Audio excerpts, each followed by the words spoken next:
Donald Trump has been at war with the media since before he even became president in the first place. And when he was inaugurated the first time, he brawled with them on a daily basis, entire news outlets, individual journalists, but it's risen to a whole new level this time around.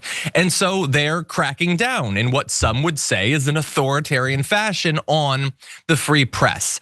And so for the first time ever, the White House Correspondents Association has ceded control of pool reports and reporters to the Trump administration. So rather than the Correspondents Association choosing who it is that's gonna be doing this, it's now just the Trump administration. And so if they like your outlet and they like what you're saying, then you can cover them.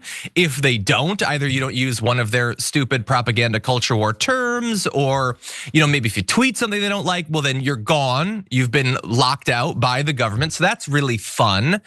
And so the association, it represents more than 60 news organizations, said it would no longer manage the rotating cast of reporters who attend White House events or compile the shared accounts of news that are widely used in American political journalism. Their reporting is used for a lot of other outlets as well. Instead, it's going to be a laundry list of right-wing podcasters, probably. Andrew Tate will probably be there. He's backstage side, that's a lot of fun. And so the president of the WHCA, Eugene Daniels, said, this board will not assist any attempt by this administration or any other in taking over independent press coverage of the White House. Each of your organizations will have to decide whether or not you will take part in these new government-appointed pools.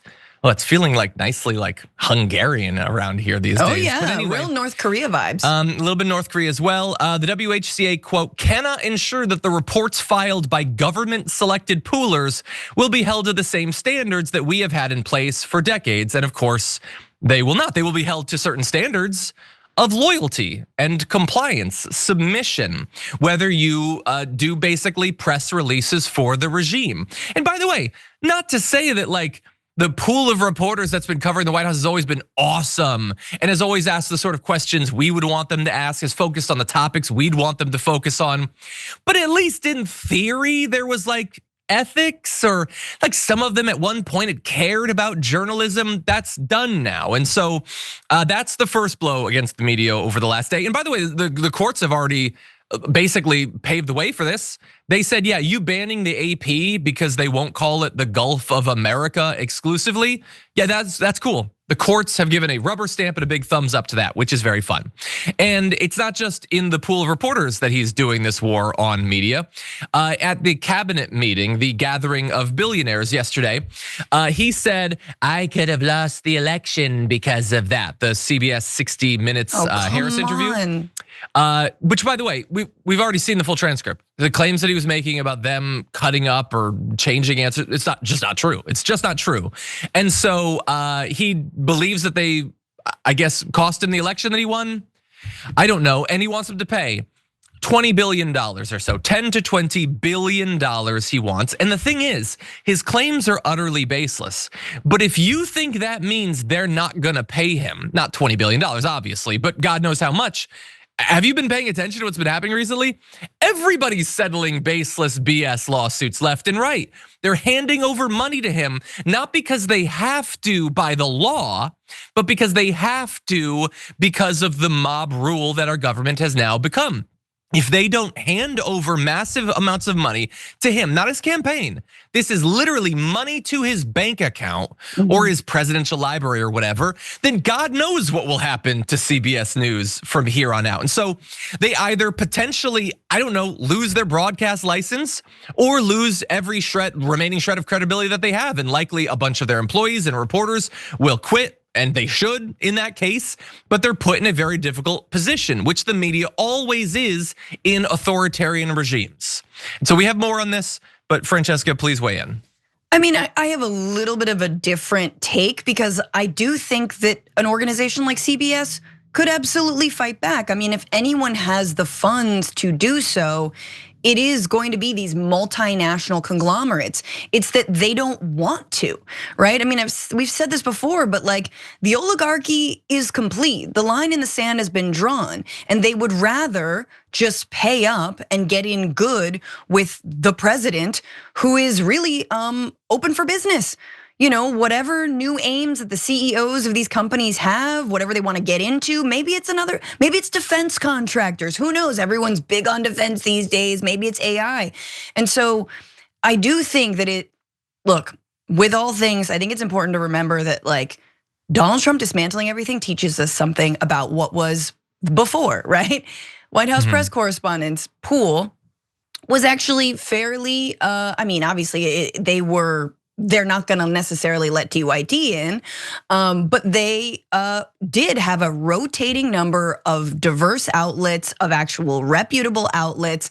They did their due diligence and whatnot. And that was something that obviously Trump in the first term hated. I mean, this is the thing, John, aren't you part of you like, it's like, why didn't they do that before? And it's like, oh, because they were just, they were getting their feels about him. They were trying to sort of mapping the area, figuring out what was weak and what they could come back with. And now they've got the Heritage Foundation's Project 2025. They got a bunch of psychos in the first term. They didn't have as many or people who were as sort of locked on what they wanted. And so this makes sense. And so yeah, you're gonna have bloggers. Jesus, how old am I? They're gonna have TikTokers, but TikTok is Chinese. Which could be fine.